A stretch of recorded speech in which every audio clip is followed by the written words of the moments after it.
We are back here with Front Office U. Not a Friday segment here. We got a new segment here, but a guest that we've had, actually our first ever episode guest. So I'm very excited to have him back.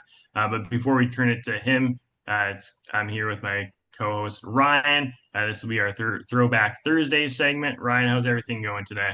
Yeah, doing good, Victor. Thanks for inviting me on this podcast. Obviously, a very special guest, a real OG of the industry for me. We graduated from Iowa the same year, and he's obviously been crushing it in the industry. So, a lot for us to catch up on. If anybody out there did listen to that first episode, respect to you because you were around from the very start. We didn't really want to have anybody else be our first guest, so it was only a matter of time before we had him back on. So, really pumped to have our conversation with our guest today. Yeah, I'm outnumbered 1-2 here, but I'm still gonna, go at it and everything. And so, with that being said, we're here with Tanner Natzke, founder of AER podcast, as well as manager of premium sales for Tepper Sports and Entertainment. Tanner, how's everything going today? I love the setup you got going. Hey, I appreciate you moving across the country, which we all know very well. It is interesting to get a couple setups and to try to make sure that everything looks clean for you guys and make sure that we're in a good space. It's fun to be on this side of the camera. You guys actually were one of the reasons that I had started my own podcast called Attitude After Results, and so I am very excited to be back today. We had a really good time over the last 20 minutes, so we caught up. We could talk forever. We literally just talked for 20 minutes off air, just catching up on old times. We could do this for an hour and a half today. I'm pumped. I'm excited. You guys are the reason that we are able to help people on Attitude After Results and impact people. And you guys both were in the exact same spot as us as we started our careers, and we kind of grinded through the COVID years together. And so excited to be back here today, providing more content, providing more value for everybody out there. We're excited to have you back, man. I'm trying to get as fired up as you are. It's been a long day on my end, and my day's just getting started, really, when you think about it. But take us back to when we talked last. You're obviously with the Dolphins and everything, and we talked for quite some time prior to this podcast that you had to make some journeys and some big decisions for moving. And Ryan obviously is a big component. He loves moving for some reason. But what kind of led that to that decision to move to the Phoenix Suns? Obviously, weather was probably pretty beneficial, but what came down to that decision, and then ultimately, let our listeners know like what you were thinking throughout that process.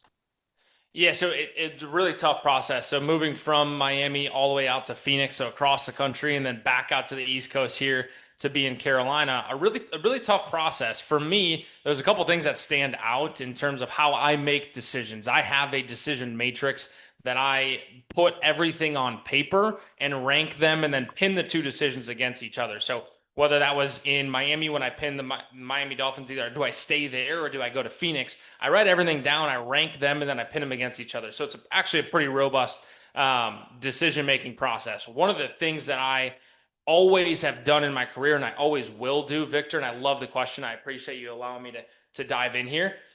I will always follow people. Always. Location actually didn't matter. I've been in warm places, and now that we've grown, and I'm into or closer to settling down with my wife in an area where we can potentially have a family and settle down roots. Now location is becoming important to me, but early on that was not a driving factor to me at all. I didn't really care about the team. I didn't really care about the logo. I didn't really care about the league itself, which is proven because I think I have like 8 leagues on my belt now. And I did not care about the performance of the team either, which I think a lot of people do. I didn't. I care about people and I care about leaders. Who's going to develop me? Who's going to pour into me? And that has been proven to be very successful in my career because I haven't had to ask for a promotion before. I haven't had to ask to move. And if I wanted to move by myself, which I haven't yet, if I wanted to take a next step, I would have people in my corner to go do that. And so the getting the right leaders involved, I've been in positions that I never thought I would be in, or I would never take that route if I had the decision. But my leaders, I used this earlier today in a podcast episode, use me as a pawn. Like you are the player. My leaders are the player of the board, right? They see the board a lot bigger. I'm a pawn in the front lines right now, right? Use me as you see fit. right? So take the game of chess. The leaders are the people above the board looking at it. I'm just a pawn. Move me where you need to go. And so that's something that has driven my decision-making processes. Now that I'm here, I have a floor of 2030, which my wife is proud and happy about because we're not moving until at least 2030. Like that's a floor. Guaranteed we're doing $1 billion stadium renovation. I'm not going anywhere. But now that later in my career, location is getting important, but that's kind of what has driven me to grow in my career and grow professionally so far. Great answer. That's why we have you on here to make sure we get all those answers that people have. And I think you brought a great point too, right? Like a lot of people think location's important, but also who's going to be there, who's going to help you. Because I think we've all been in those situations where we'll have some people be pushing us, oh, go this direction, go there. And we don't really make the right decision for ourselves. And I think that's something like you said, where you have to really understand what you're looking for and having a list. I think that's great. My biggest, thought process for anything is like figure out where you want to live versus where you don't want to live. I think a lot of people live in spots they don't want to live in, and that's totally fine. But in your case, like, hey, you're gonna be there till 2030 in Carolina, and so like having that opportunity is great. And then following the leaders is also huge. I know Phoenix Suns have a great reputation in general. I think all of us have looked at that organization like, hey, who would love to golf and essentially have a good time in Phoenix? And then you made the decision to move your career all the way back to the other side of the coast there. Um, Walk us through that kind of process. And overall, it came down to a leader as well. Yeah, 100%. It's a leader again, and actually this time it was one person. So I go very in depth, and I'm not here to plug my podcast, but I go very in depth for about an hour of my decision making process to come over here. And so if people want the full story, I want them to go there. I also have an episode called Decision Matrix where I lie out how my wife and I make decisions all the way up to our wedding venue, actually. So it doesn't have to be just professional. It could be fun too. The decision to come over here came down to one person, and that one person is our chief revenue officer. And our chief revenue officer is a man that moves with a pace that I have not seen before. I think I move with a pretty fast pace. I like doing things. I like doing things now. And I get wiped off the table by this man. And so he actually reached out to me probably about 6 months before I took the role and was like, hey, I'm thinking that you might want to come over here. We're building something. I said, nope. Pretty good where I'm at. I really enjoy living out in Phoenix. My wife and I just bought a condo. Feeling pretty good. Got some great friends. Got a cousin out here. I haven't lived next to family in a while. Like you said, I can golf pretty much whenever I want. I can walk outside in shorts any day of the year. Any day. Doesn't matter. Without looking at the weather app, and I'm going to be just fine. I kind of like what I'm doing. I had a career opportunity that would move me to partnerships, that would set me up to be a chief revenue officer, which is my goal at the end. I was in a really good spot. Really good spot. And he challenged me that I was almost too comfortable. He said, listen, we're building something over here. You're going to hate your life for about a year. You're about 12 months. I want to take you from this shiny object over here. You're sitting, your feet are up on the beach. And I kind of want to take you and I want to throw you in a well. And I actually think this well is going to be best for your career. I'm like, well, you're a nut job. And I don't really want to do that. And so I actually turned him down a couple times. And he was pretty persistent. And so at the end of the day, the line item here in Carolina was one man and it was one vision. And I think as leaders, I like to look through a lens of leaders. Your job as a leader, for everybody out there who wants to be a leader, one, you don't have to have a title. So title means absolutely nothing. You can lead wherever you're at. Your job as a leader is to create a vision and a dream that is so big that everybody's dreams of your team can fit inside of the one that you're producing. And he created that. And he's now putting it into action. And so for me, I want to be challenged. You don't see me going to the Warriors when they're the best team in the league, right? Way different for Ryan. Ryan, I'm not picking on you here. Way different because you're not in sales. Like you actually want to do that in your position. I want to be in a position where I'm going to get challenged, which I'm getting very challenged right now. And so for me coming over here, it was a lot of family and a lot of faith driven because location had finally come into play for me. And faith driven, I had to take a step back from my ego. My ego is pretty big.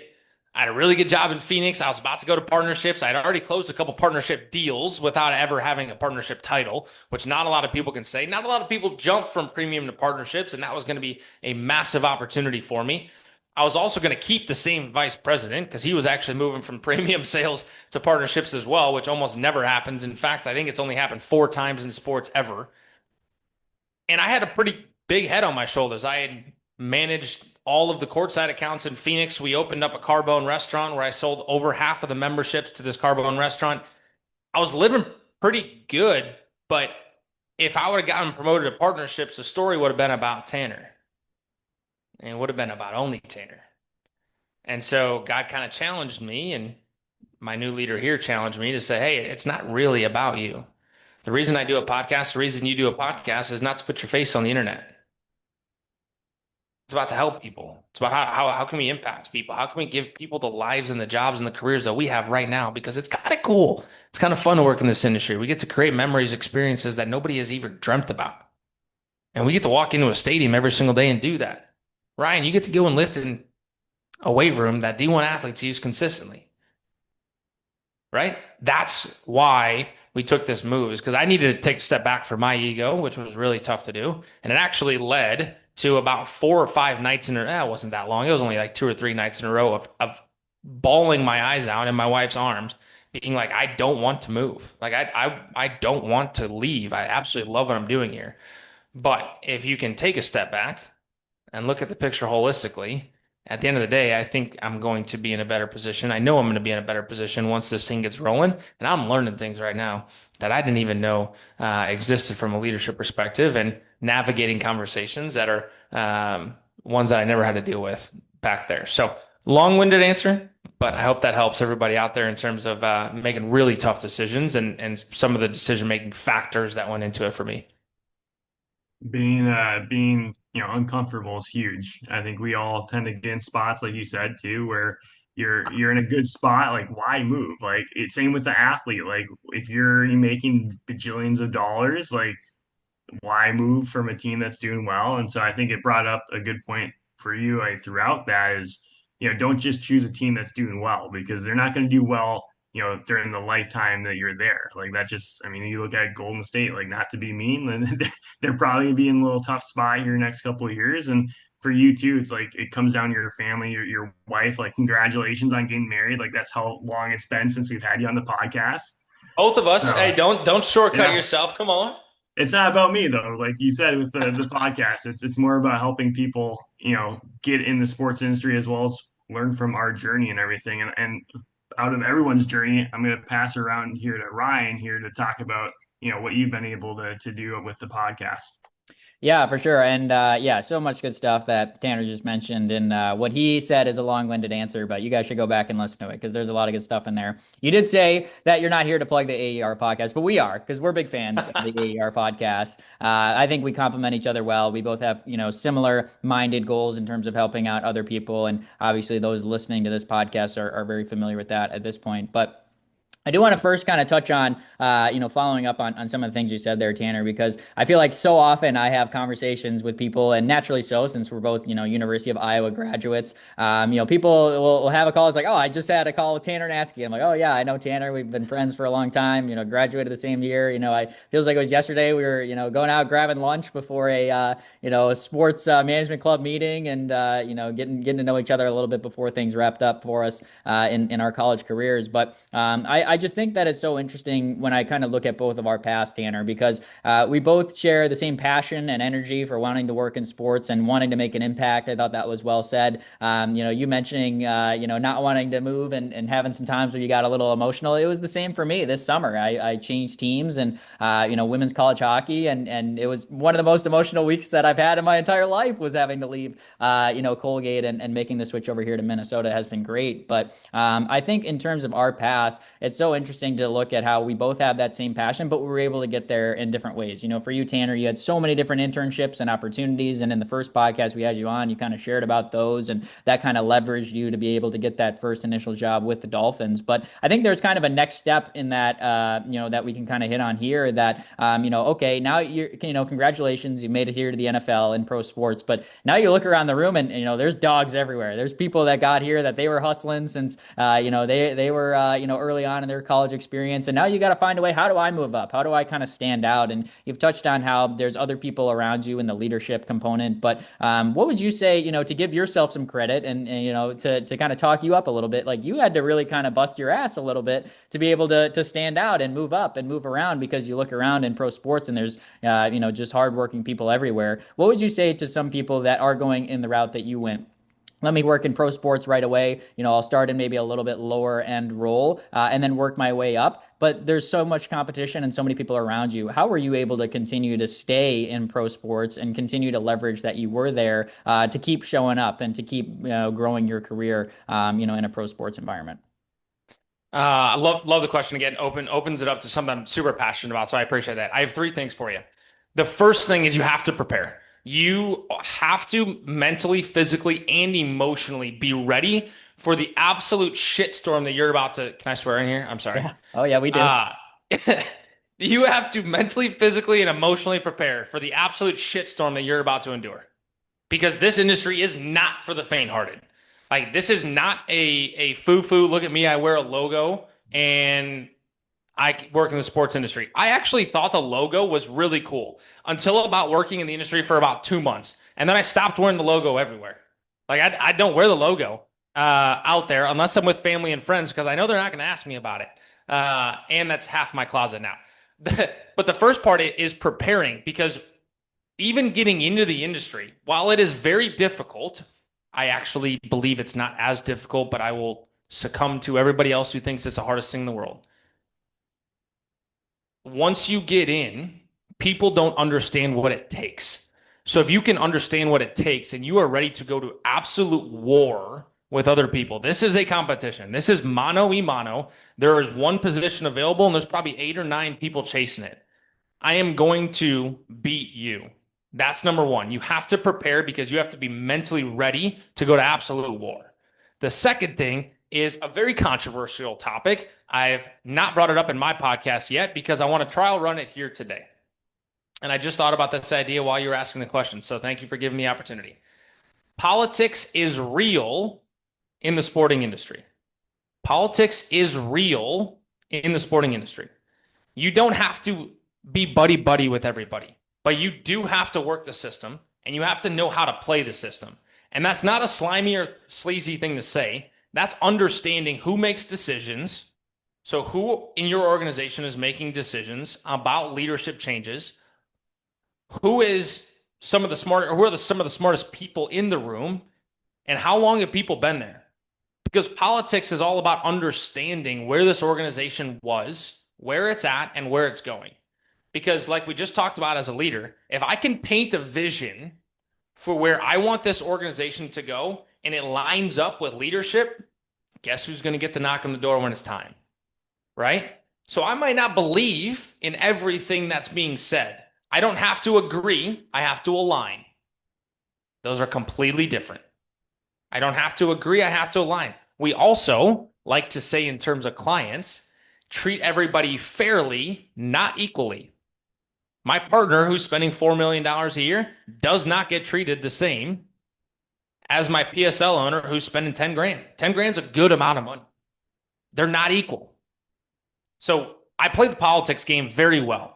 And I do it not to jump ladders. I do it to understand where the organization is going. I want to know the vision of my leaders because I don't have to agree. I have to align with that vision. And guess what? As soon as I get hooked on a vision, I could sell a freaking ketchup bottle to a lady in a white dress. And all I have to know is like, she needs ketchup. Like, I just have to figure it out. And as soon as I can figure it out, I'll sell the whole freaking ketchup truck to the lady in the white dress. Because once I understand the vision, I can go sell it. So that's number 2. And number 3, in order to succeed in this industry, you got to take a little bit of risk. Got to take a little bit of risk. And for me, that was going to the service side of the industry. I actually was on the brink of never leaving the service side of the industry, which would have hindered my career growth. But I let leadership put me, use me as a pawn, into the service side of the industry. And guess what? You just got to say yes sometimes. And I outwork everybody, like everybody on this podcast. Nobody's in the office before or after me. I actually think it's funny. Actually, I'm not going to go there because I like my job. Um, See, I get a little excited sometimes, and I still know that I signed a piece of paper that says I'll be a good boy every time I get on the mic. So going and outworking everybody, like it's not my job to care about what other people think. It's my job to go and put the work in so that my results speak for themselves. And so you got to work a little bit harder. You got to take a couple risks. So those are the three things that have given me the opportunity to go and create roles in different areas. Yeah, I mean, I love hearing that, and I think that just kind of ties me back in. Like, our two paths, Tanner, they are different. You're obviously on the business side and the sales route, working in pro sports. I'm in the team operations route, working in minor league and college sports, and there's still so many common values and things that we share. And just hearing you talk about that, your preparation, knowing it's competitive. For me, there's usually only one operations person within a program, if I'm being honest. So yeah, I'm looking around to these other people. I'm like, yeah, there's a lot of people that would kind of love to be in the position that I'm in at this point. And then you're kind of saying like, how can I continue to stay here? How can I continue to learn about what's going on so that I can continue to leverage this opportunity? And I think you bring up a really good reality check and saying, yeah, like the politics element. And you don't have to be best friends with everybody, but you got to find a way to work together. And I think that that's such an important thing. And your communication is so essential in that. And that's another kind of common trait in both of our roles as well, is that how quickly you respond to messages, how quickly you put effort and energy into a task that you've been given from your boss. That's something that they're going to take note on, and you want to do that consistently. So that way, when there is a moment where you're looking for a new opportunity, and that next person is calling your former boss to ask, how was this person? You want to make sure that there's good examples of times where you really help them out over a consistent period of time that they can reference to, help support you in your career as well. So that's been awesome, and definitely great advice for other people to hear that, whichever area, whichever direction you want to take your career in sports, there's still some common values and things that you can take towards getting there and having success. So let me add to that. Yeah. I couldn't agree more. Let me add to that. If I want everybody out there listening right now, if you guys want to climb the ladder, if you guys want to have an opportunity to continue to grow, go one step further. Because if Ryan's my boss and he asked me to go put a presentation together and I go put a presentation together, okay, that's pretty good. But what if I understand how Ryan wants to be communicated with? What if I understand what the next step? Why does Ryan want a presentation put together? And who is he presenting it to? And how does that person consume information? Right? So for me, my VP comes to me, says, hey, I want you to put this one sheet together. Okay, I can do that. I can go and do that. 10 people can go and put a one sheet together. It's probably going to look pretty similar, right? Along the same topics. You're all professionals, probably going to look similar. What if I ask him like, hey, how does your boss, who you're going to present to, how do they consume information? They want tables, they want charts, they want numbers, they want words, they want nothing. Do they want a suggestion, or they just want a problem? Like some leaders want you to bring a problem, they're going to fix it, and they're going to go out. Some leaders want you to bring a problem and have 2 or 3 solutions already baked out, and they just want to choose 1, 2, or 3. How do they consume information, and how do they work? And so it is not that hard. It's only 1 or 2 questions that you have to ask. But now I can come to Ryan with a presentation and say, hey, here's the presentation you gave me. You asked me to make a presentation, but guess what? I read between the lines. You're actually going to go give that presentation to your boss, and I know how he or she communicates and how they consume information. They really like tables and numbers. So guess what? I wrote out just words on this page, but if you flip it over, I got all the numbers on the back side for you. Now, when you go present it, all you got to do is take this piece of paper and give it to that person. When a promotion comes, who's getting the job? Right? Because you just created less work for the leader. Obviously, they're going to want you in that role. And so it's not that difficult, but asking the right questions and going one step further is very important when trying to grow in your career. Yeah, outstanding point. It, kind of brings me when you said, treat everyone fairly, but not equally. Those leaders, their time is super valuable. Those 1 to 2 questions could be pretty pivotal because that might be the only time they have. So I think there maybe is a little misconception, and you want to encourage people early on, but like there are dumb questions. All right. Like that's a reality check I think for people need to hear too. Like, you should be really strategic about what things you want to ask because, for me, say, I've had head coaches that want to know every detail on, what's going on with video or for a travel travel. And I've had head coaches that are like, you just got to figure this out, man. Like, I don't know what you want from me really. So understanding and knowing how to communicate with different kinds of people, that's an acquired taste. You're not going to know how to do that right away, but it's something you should be taking note of on, so that way you can be asking more strategic questions and yeah, finding out, okay, you asked me to do this. Why did you ask me to do this? What is the intended output? What is the desired outcome that you're seeking out of that project or whatever it is? So really well said. And yeah, definitely awesome advice. But we want to kind of turn some spotlight onto your podcast here, Tanner. Attitude, Effort, Results podcast. It was something that was started up after we had you on last time on the podcast. So we want to provide that spotlight because I'm sure there are so many people listening to this podcast that would get tremendous value out of Attitude, Effort, Results podcast. And one thing that Victor and I are always sending each other, we're always taking note. Oh, what's Tanner doing over there? He's got very interactive options. There's so many different ways for his listeners to interact with not only the hosts but other listeners as well. And it's something we really admire about the podcast. So why don't you share the background for our listeners here on this podcast, Tanner? I know we've had Hunter on the podcast in the past, and he shared it. But from your perspective, as kind of the head honcho behind the operation, how did the podcast begin, and what have you been able to learn through doing it over these last few years? Yeah, well, I think the first time I was on your podcast, that probably turned me on a little bit. I'm like, hey, this is kind of fun. We get to help people and have some fun together, right? So for me, this could not work if I did not delegate or if I did not trust and give autonomy to my leaders on my team. We have a team of 10 on our podcast, and we actually have two others that have just come to us saying like, hey, give me the worst job you got. I want it. I want to help people. We helped them get into the industry, and they just wanted to give back, which is so cool. Like to have somebody say like, give me the worst job. What do you not want to do? I want to do it. One, if I have an opportunity to hire somebody one day, I'm probably going to go to that person over somebody who just submitted a resume. There's number one. But two, they're going to provide incremental value. And so we have 12 people that are working towards this thing consistently.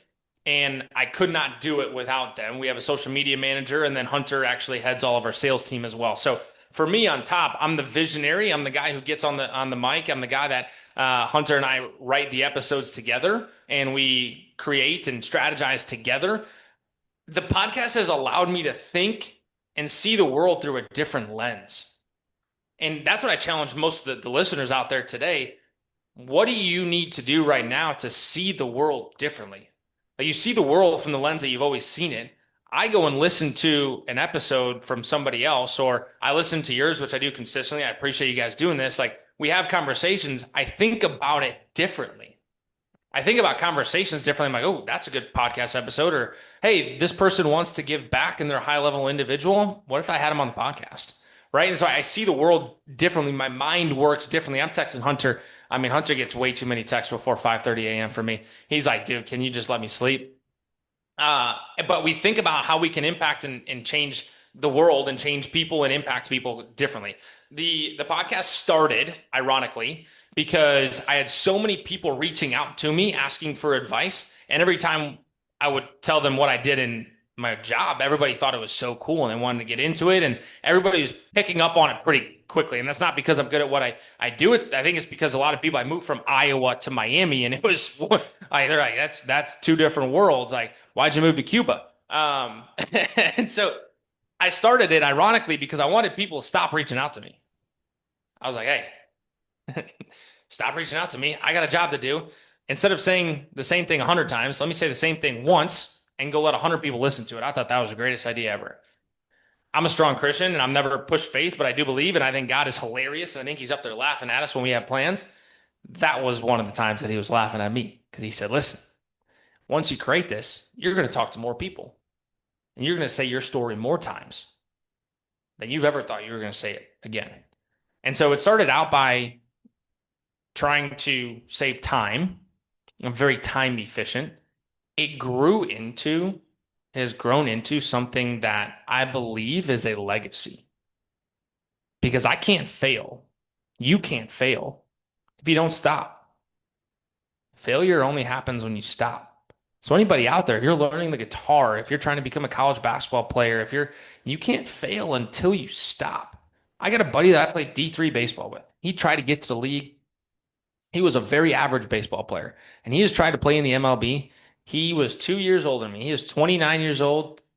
His birthday's in January. He's about to be 30 years old. Dude's still playing ball. He hasn't failed. He's not at the league yet, but he hasn't failed because he's not done. He hasn't quit. He hasn't given up. And so I just won't stop. And we have failed so many times in terms of small failures of figuring things out that it's really fun. And we've created two different platforms out of it. So we have the podcast. We also have an individual coaching platform. So we have an AER coaching platform where we help kids one-on-one get into the sport industry. And we are creating a sales academy as well. So we are creating a sports sales academy, which we personally believe is something that is a gap in this industry and something that we're going to help people. We're going to help people grow. We haven't even marketed yet. We haven't even talked about it except for word of mouth. And Victor's actually sent us two people who are already in. So referrals obviously massive in this industry. He has sent us two people. We have gotten on one phone call. They found the value and they've already paid and they're in. And so it's something where it has grown step by step. And that's another thing for the listeners out there. You don't need to have it all figured out. Hunter and I joke all the time. We didn't know how to turn a camera on 16 months ago. We did 20 some episodes without recording because I didn't want my face on camera. All of a sudden, my social media person's like, listen, brother, people consume content on social media. We're gonna need you to record this thing. I'm like, how do I record it? They're like, I don't know, but you're gonna need to figure it out. 16 months ago, Hunter and I were figuring out how to turn a camera and press record. Now we're starting a sales academy. We're going to bring 20 sports professionals in. We're going to marry that with 20 sports individuals, and we're going to create some careers out of it. And we've already placed 27 individuals into the sport industry directly, and we're a little over 100 indirectly of putting people in the industry. And so it has grown because I love the process. Now, it is sacrificing time. I sacrifice a lot of time. My wife sacrifices a lot of time. But it's worth it because at the end of the day, success to me is how many people I can impact. My main goal, my main why in life is to serve others because Christ served me. Well, he actually served all of us, but that's my main goal in life. That's my main why. And so it is my job to serve as many people possible. And I believe this platform, this three-headed monster that we're running with right now, gives us the opportunity to do that. Amen to that. And I don't go to church, but I respect the process and the whole. I mean, it's pretty incredible to see where we all started, right? As well as where you're at now. Like, gosh, 16 months ago, you didn't know how to turn a camera on. I can say at least I knew how to turn a camera on, but still learning stuff, like pronouncing people's names correctly. But you brought up so many good points in general too. Like your podcast is having more of an impact to the future of the sports industry. And, we talked about off camera as well, like the sales academy is so huge. We don't have really many now on the sales side in general. Like we were just talking about, like trying to only could count on like one hand of how many we actually know that are out there. There might be other ones, but the opportunity that you have to be able to get these people that next step and, we I think can all agree sports is hard to a certain extent to get in, but once you're in, you're in. Like from there what to do, what not to say. Don't ask stupid questions like Ryan says as well as you. Like you kind of know where you can put yourself there. But I'm also kind of curious. You've had a lot of really cool guests, real estate. Gosh, I mean, I forgot she does paintings and stuff. I have seen her stuff before. I'm sorry. That was a wild episode. I don't recommend anybody listen to that one. That one was just flat out crazy. It was exciting. I listen to all of them, obviously, and I guess also like tell us when you post as well, and then what's next for attitude, effort, results. Like I just love what you guys are doing, and we're obviously trying to spotlight your time here, even though you don't want to be in front of the camera. I appreciate you. I've learned to be in front of the camera. Ryan, you mentioned this previously. Leaders sometimes don't want to make decisions. And on my social media, that's what I don't want to make decisions. I don't scan, look, have any input on anything that goes on social media. So if you see anything with my face on social media, I did not have any hand in it at all. I recorded the episode. Hunter writes down what clips he thinks are going to be good in terms of there's educational, there's comedy, and we have 5 different categories that we work for. We put those time slots in categories for our social team. They create the clips and write everything, and then they post. Sometimes I'll flip on Instagram and be like, oh, that was my face. All right, what did we post today? And I'll get home sometimes and my wife will be like, hey, that was an awesome clip you had on today. I'm like, cool, show me. I haven't seen it yet.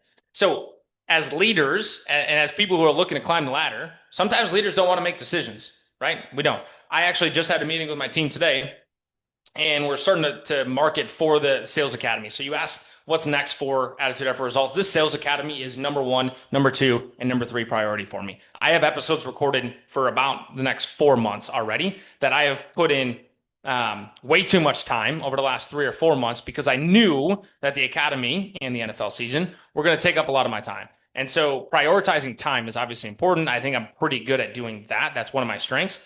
And so the sales academy is number one. We had a meeting today with my team and they're like, hey, we're going to need some promotional content. You're going to need to record some selfies, which is super, super awkward. And I'm not good at doing that yet, but I'm learning. And they're like, what do you want in it? Like, ask me all these questions. I said, listen, I don't want to answer any of those questions. I put you in the position because you're great at what you do. I'm good at what I do. You're great at what you do, and I'm not good at what you do. I don't want to do anything social media. That's not where my niche is, and I'm not good at it. So how about you tell me what to say? You tell me what background you want. You tell me how long you want to be. I'll record it and then go do it. So as you work your way up the ladder, I'm telling you from a leader's perspective, a small end, I mean, we have 12 people on our team. I don't want to be told what to do. All right, I do want to be told what to do. Sorry. I don't want to make decisions all the time because decision fatigue is a real thing. And if I do want to make decisions, I want to choose between A and B and let's go. Right. Another thing, as we are growing, this is not part of the question, but I think it's relevant and important. People wait way too long to make decisions and they think everything needs to be perfect. If it's 80% done, we post it. Like the last 20%, yeah, could it have gotten a couple more views? Could it have gotten maybe? Because somebody have looked at it and been like, wow, that's the greatest video of all time. And now that it's 80% done, they're like, oh, that's the worst video of all time. No, 80% done. Get it out the door. I would rather have 30 posts 80% done than 2 posts 100% done. And so we go. They're like, what do you need? Ask me all those questions. I'm like, dude, give me 3 different topics. I'm recording videos and we're posting. I'm like, let's go. And so as we continue to go, I think growing the podcast is growing content. And I don't prioritize more than 10 or 15 hours a week on the podcast right now. Now, the Sales Academy, that's different. I prioritize more time than that. But that was something that I set in stone early on, was that I prioritize 10 to 15 hours on the podcast itself. And the rest I have at work and with my wife. And we have other things that are important to us as well, right? So for me, as this is going in the direction, I think content needs to be heavier. I would like to be posting 50 times a week. But guess what? I don't pay anybody on my staff. And the fact that we have 12 people that work for us and we pay nobody, I think is absolutely absurd. That goes to show how awesome our team is. Also, by the way, everybody that's ever worked for us has gotten a full-time role in professional sports. So that probably helps a little bit. But I want people on my team that are going to continue to grow that we can impact. And so more content and the Sales Academy is exactly where we're going. That is 100% our focus. And we fully believe that this is going to be impactful for people. I fully believe that we're going to bring 20 people in. We're capping it at 20. This is going to be a very exclusive group. All 20 of them, I am guaranteeing an interview in the sports industry, 100% guaranteed. If not, I'll give you your money back. And I fully believe that all 20 are going to get roles in this industry. Like that is a full belief because of the expectations that I have of myself and because of the people that we're going to bring in and build this thing. You're a leader right there, just with all that craziness and awesome, being able to do that. And I mean, hey, if I was trying to get in the sports industry, I would definitely be one of those people. And I think also you have to look at it too, is like a lot of those people are going to meet other people who are also trying to get into sports too. So you have that network, and that's basically how we kind of met in a way too. We're all trying to get to one place or another. And like I said, I can't thank you enough with just all that great information. And we didn't do this on the first podcast we had, so I felt like we had to do it some justice here. But I'm going to start first. We have our Throwback Thursday questions. It's literally the first time we're doing this. We didn't give you the first opportunity to do it, so I feel like this is best here. I got 2 questions, and I'll pass it to Ryan. But my first question is, and I ask it all the time, so Ryan already knows. But if you could sign a NIL deal with any company whatsoever, what company would it be, and then what would you want for benefits? Oh, John Deere is the first thing that came to my head. As I'm sitting here in a suit coat, John Deere is the first thing that came to my head. So, as you guys know, I'm not sure the audience knows, I'm a sixth generation dairy farmer, and John Deere actually gave me the first experience in sport, which is what I sell now. I didn't know it at the time, but my dad was actually buying a tractor. There were three companies that entertained him at sporting events to persuade him to buy this tractor. One of those was John Deere.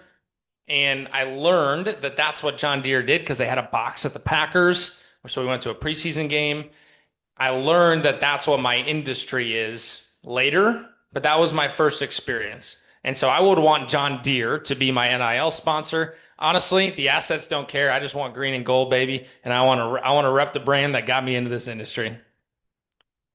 Well said. And yeah, the Packers are off at a good start. We got Parsons, which I still don't know how that physically went through, but that's for the league to figure out what's going on there behind the scenes.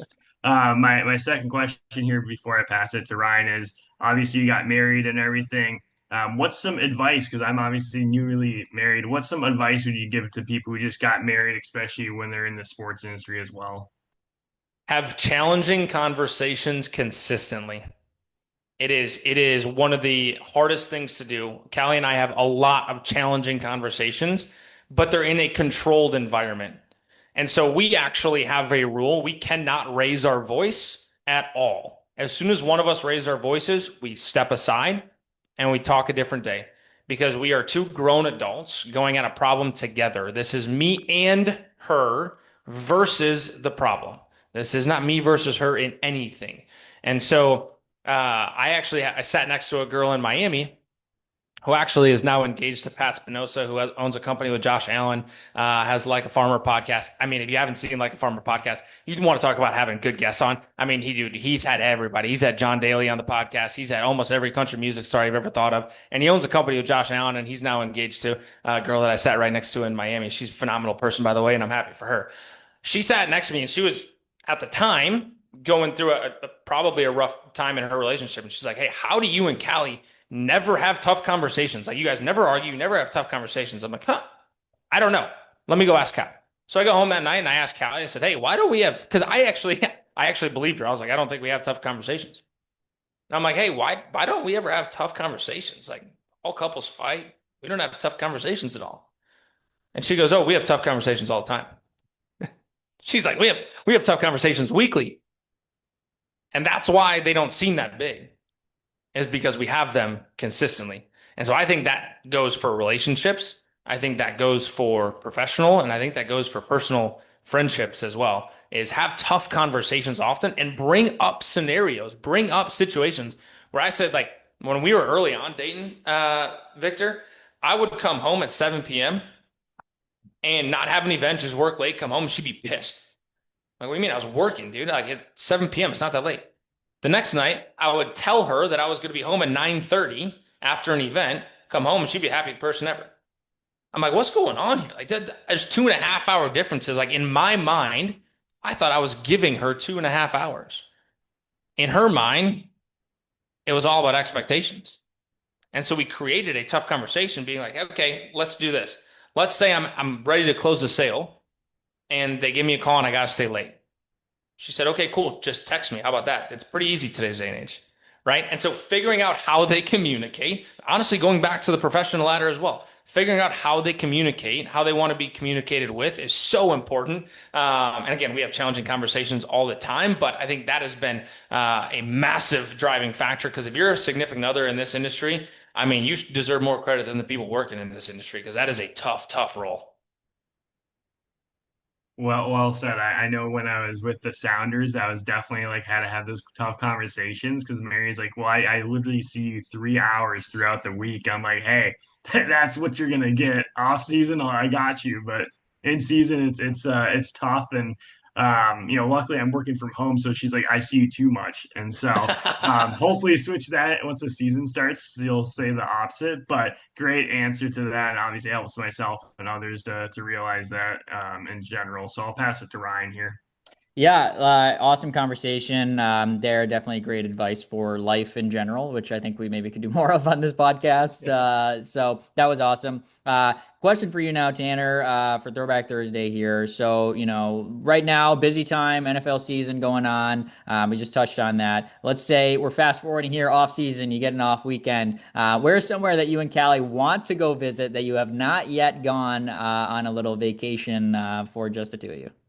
Oh, you want to know something bad? I just gave some life advice with a woman that I will be with the rest of my life, and I love her to death. We have known each other for 5 years. We have taken one trip, not vacation, one trip. I consider a trip 3 to 4 days. We have taken one trip together in 5 years, just the two of us. We didn't even do a honeymoon.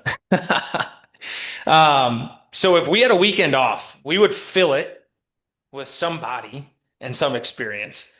We have 5 pillars of how we live by as a couple, and one of them is creating experiences for ourselves and others. And a second one is we value time with family and friends.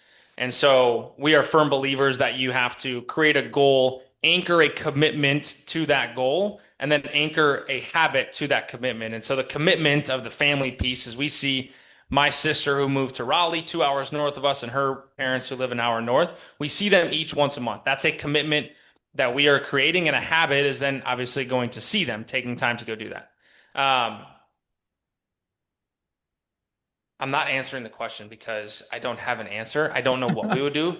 We would fill it with creating an experience with somebody else. And if we did have a weekend by ourselves, we would probably run into somebody we know at that spot. We just haven't gotten to that point of life, and that might sound bad, but that's the point of life that we're in right now. Is we're traveling all over the place. 7 out of the last 8 weekends we were not in the city of Charlotte, and 6 out of the next 6 weekends I will be working an NFL game. 4 at home, 2 on the road. The one after that, we're actually going to a Clemson game. So out of the last, what is that? 7 and 8 is 15. 15 weeks in a row. We'll have one weekend together in Charlotte. And that tells you a little bit about the lifestyle that we're living right now. Not conducive to a great growing bank account, but it is a lot of fun. Well, that's a great story. I love hearing that. Yeah, I guess got some homework for you before 2030, before we got our floor expired. You and Callie take a solo trip. I know you love being social hour, getting your friends involved, but maybe find some time for just the two of you to get out. I'll give you a 5-year window. I feel like you can fill that in We some could point. probably make a couple happen. We've done it once in the first 5 years. We could probably make it Yeah. happen again. Get it on the Google Calendar and block all communication for that weekend. I love to hear about that for you, Tanner. And then last hypothetical. Victor knows I love throwing some hypotheticals out there. Obviously, if you guys have made it through, Tanner's a great guy. I don't envision this situation happening for him. But last question for you: your death row meal. So God forbid that I don't anticipate. You're killing it in the sports industry, but hopefully you're not taking it out on others. I don't think you're going on death row anytime soon, Tanner. But if you were, what's that meal? What are you putting on the menu? What's the final meal before you hang them up? Yeah, so I have an old fashioned before the food gets there. Okay. I have 2 or probably 3 old fashions before old. If it's death row, like I got a couple knocking them back. I'm bribing the bartender to give me a couple. So smoked old fashioned, it's gonna have a little bit of haze in there as the glass hits my lips, and then I'm going old fashioned steak and potatoes. Give me some mashed potatoes. I'm lactose intolerant, but if it's my last meal, I want that thing loaded in butter, and I'll let the coroner deal with the rest of it. I want medium rare. If we're gonna go last meal, we're gonna do Wagyu beef, and we're gonna make that thing a ribeye. It's got the best taste out there. Probably drizzle some corn on top, maybe some asparagus, and we are gonna continue to sip old fashions until they tell us not to. Let's go. What a time. I feel like I need to set this up. Like this is but not the death part, just the meal part. Making that clear. But Hey, if you come out here on Attitude After Results, we're creating an LLC and getting a credit card, so we can do that now. okay. We can throw old fashions back all night long. Hey, we were before we started, we were talking about the service part of our job, so that's where that's coming into play big time for AER. So, well, this is always a fun time. Like Tanner said at the start, we probably could go another 2 hours if we're being honest, but it's been so fun fun. We obviously encourage all of our listeners to reach out, get in contact with Tanner, find out and learn more about the Attitude Effort Results podcast as well. But for you, Tanner, what would you recommend? How can our listeners reach out to you? And what advice would you have for students, trying to work in sports as we look to wrap up here? Yeah, continue to educate yourself as you are going through and educate yourself in college. Go out and get books. We have the most information ever, and it's all at our fingertips. I pay $8 to go listen to Dale Carnegie read a book. Well, Dale Carnegie's one of the best salespeople out there. I paid $8 to listen to him read it. He's not alive anymore, and he's reading me a book about his knowledge and experience, right? So that is what we should be doing, is growing personally as well. I don't think I would recognize the person I was 6 years ago because I have grown so much professionally. I go back home sometimes, small town, Wisconsin. They're like, oh my gosh, you've changed. Yeah, you haven't?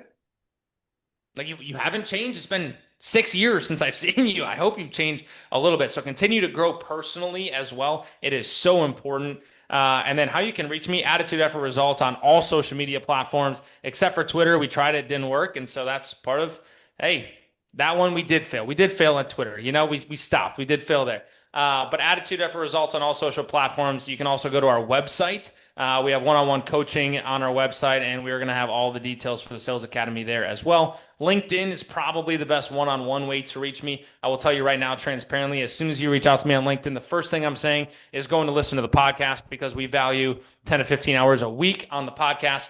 And so I want you to listen there first, and then I'm probably going to tell you to go to the website to book a phone call because it's on the schedule. And I prioritize my time and have time blocks dedicated and prioritized for that. But I do respond to every single person, and I am excited to help people. That's why we're here. Our audience and your audience, Ryan and Victor, are the exact same type of people. You guys are phenomenal individuals. You are elite leaders, and you are going to change the world one day. And we are just excited to be a stop along the way.